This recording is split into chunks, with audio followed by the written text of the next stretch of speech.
Welcome to the Daily for Wednesday, August 11th with Greg Lawless. I'm Jason Seguini. And Greg, big game last night, filling up the New Meadowlands in East Rutherford, New Jersey. Brazil 2-0 victors over the U.S. Yeah, it was quite a game, actually. And, you know, Brazil came out with a very young, attack-minded lineup. New coach, Mino Menezes, putting out all these young guys who want to bring in a little flair.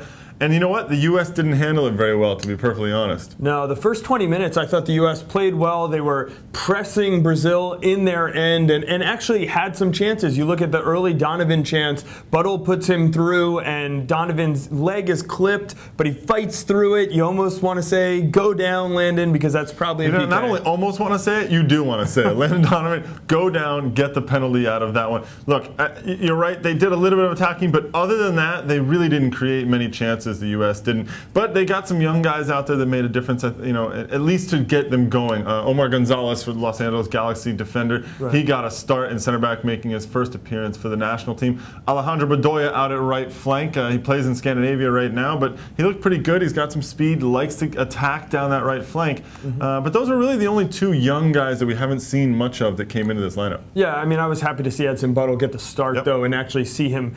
He performed very well, held the ball well at times, made passes. You know, as a striker, you need service, and the service wasn't there from the U.S. The service wasn't, but also I think that he could have done a little better sometimes when he was getting the ball, and he would, you know, he had a lot of pressure on him. I thought David Luiz, and behind him, plays for Benfica, was a fantastic defender last night. He was on the money every single time, never made any mistakes. And, you know, Buttle, I think he needs more time. He needs more time playing with those guys, needs more time to understand where Bradley's going to play the ball, where Maurice Edu is going to play the ball into his feet. Yeah, and we'll see if that comes in the upcoming friendlies as the U.S. Expected to play a few more times this year. You got to give credit to Neymar, Pato, and Gonzo, and Robinho, obviously, in the attack for Brazil, who were running circles around the U.S. Neymar, really a fantastic talent out of Santos in Brazil, and yes, he is the real deal, and he showed it in his first game for Brazil ever. Got a lot of flair, a lot of speed. He was getting down the left flank, but it was pretty interesting. He was going at Jonathan Spector early on, and the coach for Brazil made a switch and took him to the other side to go against Bornstein. Now, I don't know if the coach was thinking, let's get Robinho on Spector, or if he wanted to unleash Neymar on Bornstein. But whatever he did, it worked, and Neymar got the goal jumping in front of Bornstein for a header, which, you know, you really think about it, and Johnny B has to do a better job defending that. Definitely. I thought Bornstein struggled a little in that game, but hopefully it's just a one-off and that improves. One big game in New York last night, another huge game in New York tonight. Huge. Thierry Henry debuts at Red Bull Arena against Toronto FC. This is 2 versus 3 in the Eastern Conference. Teams separated only by 2 points, and each team with a game in hand on Columbus, so a chance to cut into that lead for the overall lead in the Eastern Conference. Well, this is a really interesting matchup when you think about it. Obviously, you have Thierry Henry coming in. New York will be without several players who are off on international duty, including Rafael Marquez, who will be off with Mexico for their friendly with Spain tonight.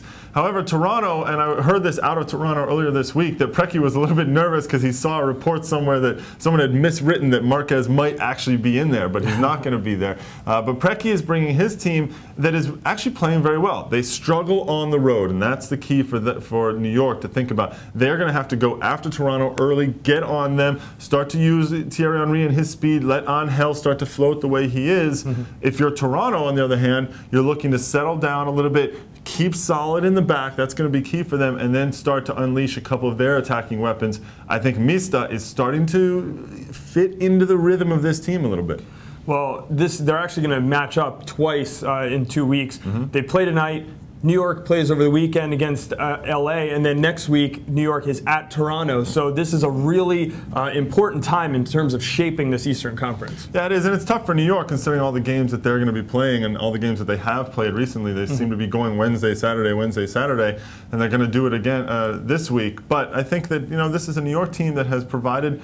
Hans Backe has built some depth into this team, and that is key for them as they move forward in the second half of the season. Well, another team that's playing Wednesday, Saturdays is Philadelphia, making up some of those games that they didn't have early in the season. They have 2 home games this week. Wednesday is Real Salt Lake, and Saturday is Colorado. So tonight, Real Salt Lake coming to town. It's not exactly a team you want to see if you're Philadelphia struggling for points, but 2 home games. They really need to make up some ground if they expect to even be in the playoff discussion. Yeah, right now I think the Real Salt Lake is a team that nobody wants to see, whether you're Philadelphia or Los Angeles at this point. And look, they went to Kansas City, they got the draw on the road. Before that, it was a 3-0 thumping at home against DC United. So obviously Real Salt Lake have the firepower to do some damage. They're going up against a Philadelphia team that is coming off of a disappointing loss in Dallas. I think they took the lead, right, and then they stumbled. Obviously, the Brad Knighton red card hurt them a lot. However, even after the red card, they tried to play a little bit. They just didn't.